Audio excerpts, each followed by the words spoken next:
Former National Security Advisor Michael Flynn set to be sentenced this Tuesday for lying to the FBI. It comes as the special counsel sharply rebukes Flynn's legal team for suggesting that federal agents manipulated him into not telling the truth. This amid growing questions over how the FBI handled that interview. Joining me right now in an exclusive interview from the World Ag Expo in Tulare, California, is House Intelligence Committee Chairman Devin Nunes. Mr. Chairman, it's good to see you this morning. Thanks very much for joining us. Thank you, Maria. It's great to be here with you. A lot to talk about in this upcoming week, as we know that Jim Comey, Loretta Lynch is headed to the Hill to testify, potentially Rod Rosenstein. I want to get your thoughts on all of that. But first, we heard about the sentencing for Michael Flynn. He will be sentenced this week, but there's a lot of debate on whether or not the conduct that the FBI did in terms of getting him to say he lied was really not good conduct. Tell me about that. There was a Wall Street Journal op-ed, and they said it was entrapment, that Michael Flynn was trapped into saying that he broke the law. Your reaction? Well, I think what was likely is that General Flynn was just out of money. If you look at some of the documentation that's come out in the last week, I think most notable is the one line that says that General Flynn actually knew that the agents must have had the transcripts. So look, General Flynn is the former head of the DIA. He, 30 years in military service. He has to know when the agents start to talk about his conversations with the Russian ambassador, that they have the transcripts. Not to mention that, remember, that some of that had already leaked out. So General Flynn knows that they have the transcripts. So why is General Flynn going to lie about something that he knows they have exactly what he said? And it never made any sense from the beginning. I think what the more likely scenario is that General Flynn was out of money. How do we know that? Not because he's told me, but because he had to sell his house to pay his legal bills.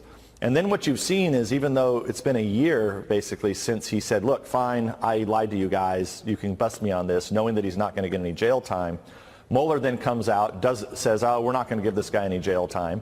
Well, knowing that for all this time, likely this was just a way for General Flynn to just end the investigation against him.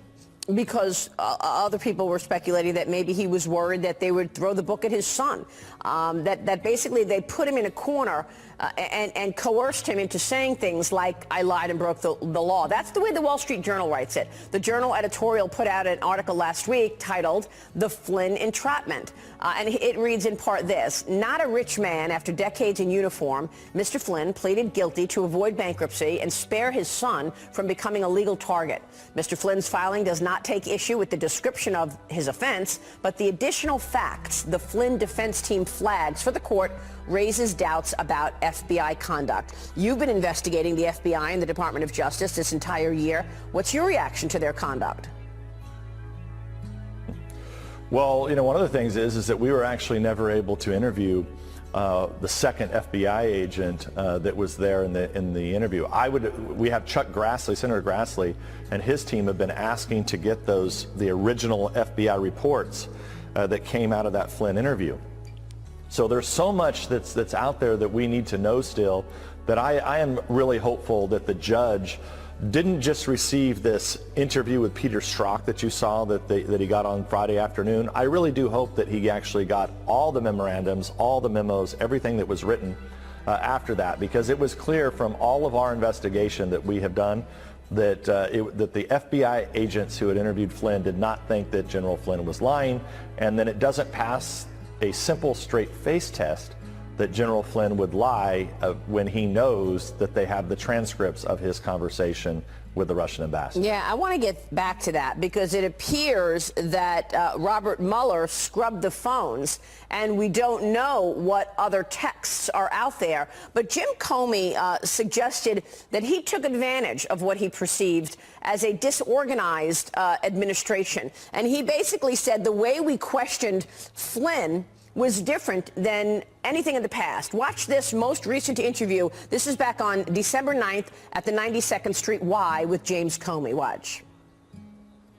Something I probably wouldn't have done or maybe gotten away with in a more organized investigation, a more organized administration, in the George W. Bush administration, for example, or the Obama administration. In both of those administrations, there was process. And so if the FBI wanted to send agents into the White House itself to interview a senior official, you would work through the White House counsel, and there'd be discussions and approvals and who would be there.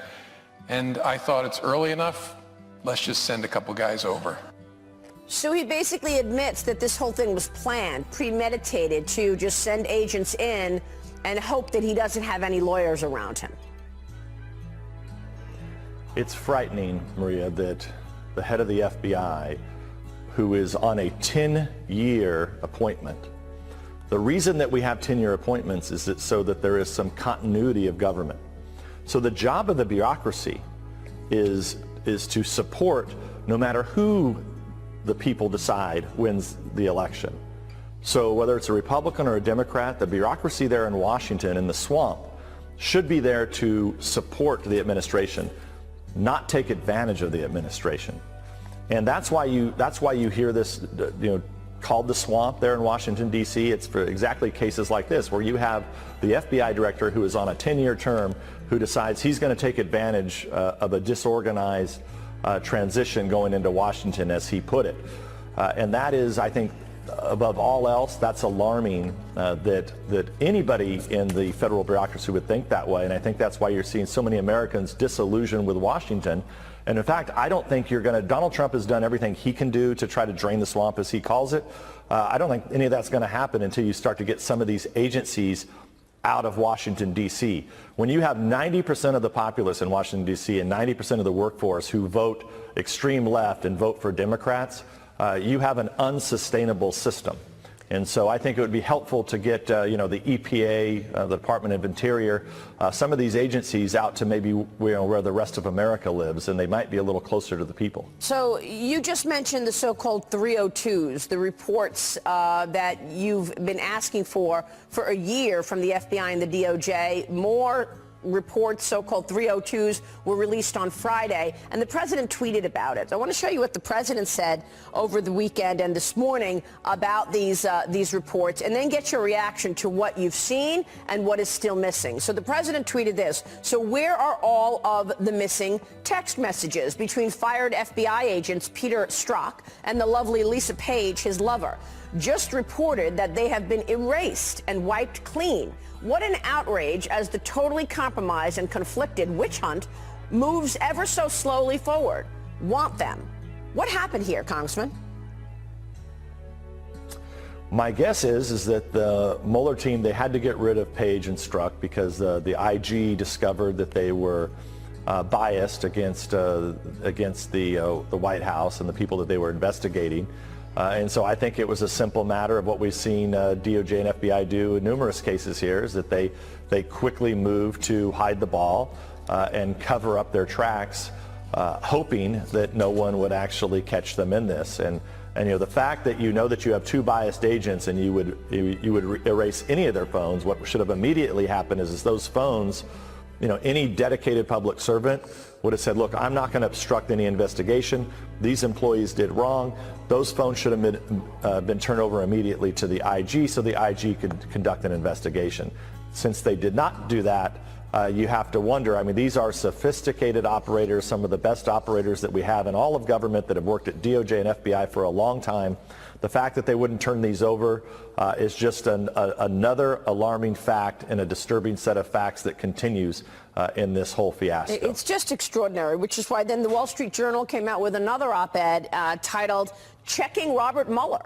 A judge brings to light the FBI's dodgy conduct in the Michael Flynn case, writes Kimberly Strassel. Now, you want to break some news this morning in terms of what you're going to be calling for in the new Congress to try to get your arms around this stream of information that the American people have yet to see. Tell us about what you're going to be calling for in 2019.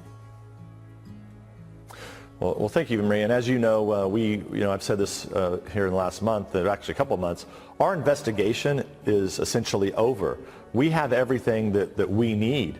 What we're lacking now is we're lacking the declassification by the president. And for various reasons, the president or his staff doesn't want to do it. Therefore, I think it's important, if the president doesn't want his hands on it, we have to have somebody, some office that's going to look at all of these issues and all of these documents that need to be declassified. I think if the president was to create some type of office like this, I'm going to be working with my colleagues to work on and send some example over to the president of a transparency type of office, so that the Congress, the American people, others can put in requests of documents or issues that they want declassified. That way the president doesn't have to take this full burden on, and the Congress has somewhere where we can go to try to avoid the swamp creatures, let's say, from getting involved in ensuring that the American public is kept in the dark. We need to make sure that there's light. I always say that sunlight is the best disinfectant in Washington. The more that we can get declassified, I think the better. And I think an easy way to do it is to create an office that actually just works directly under the White House, that specializes in evaluating this documentation to get and errs on the side of the more sunlight, the better, to make sure that everything that we want declassified gets declassified. Well, we've spoken with you all year as you have been doing this investigation into the FBI's handling of this probe into the Trump campaign and potential collusion, alongside the investigation of Hillary Clinton's emails. And we know that Robert Mueller was running the FBI during the time that the Clinton Global Initiative was operating. Now you've got whistleblowers coming out on the Clinton Global Initiative and the Clinton Foundation. Most people don't realize that these are all the same players who were actually running things at the government agencies that are now investigating that same thing, like Robert Mueller. What do you know about Robert Mueller's probe and when it is ending? Well, I have no idea when it's ending. I've said this for months now, it needs to end soon because it's destroying America. You have over 40% of the American people believe that the Trump campaign colluded with Russians, even though there is not one shred of evidence that that happened. And in fact, the only evidence that we know for sure is that the Democrats and the Hillary campaign colluded directly with Russians, okay, by hiring a foreign agent to go talk to Russians to get dirt on the other candidate. The same is true for this Clinton Foundation investigation. Let's not forget that one of the lawyers for the Clinton Foundation is serving on Mueller's team looking into the president. Let's also not forget that you had the Clinton Foundation taking hundreds of thousands of dollars from not just Russians but other countries, and at the same time why those countries had business before the State Department when Hillary Clinton was there. So there's all kinds of circumstantial evidence. We've been looking at this under the direction of Peter King, my colleague on the Intelligence Committee. We have lots of things that look really bad, but at the end of the day, until you get either a special counsel or someone in the Department of Justice who's going to be able to operate with autonomy to actually go in and bring this and prosecute it, I think justice is still going to continue to be denied. So I'm hopeful that someone within DOJ is looking at this, but I don't have a lot of confidence right now after the last couple of years of what I've been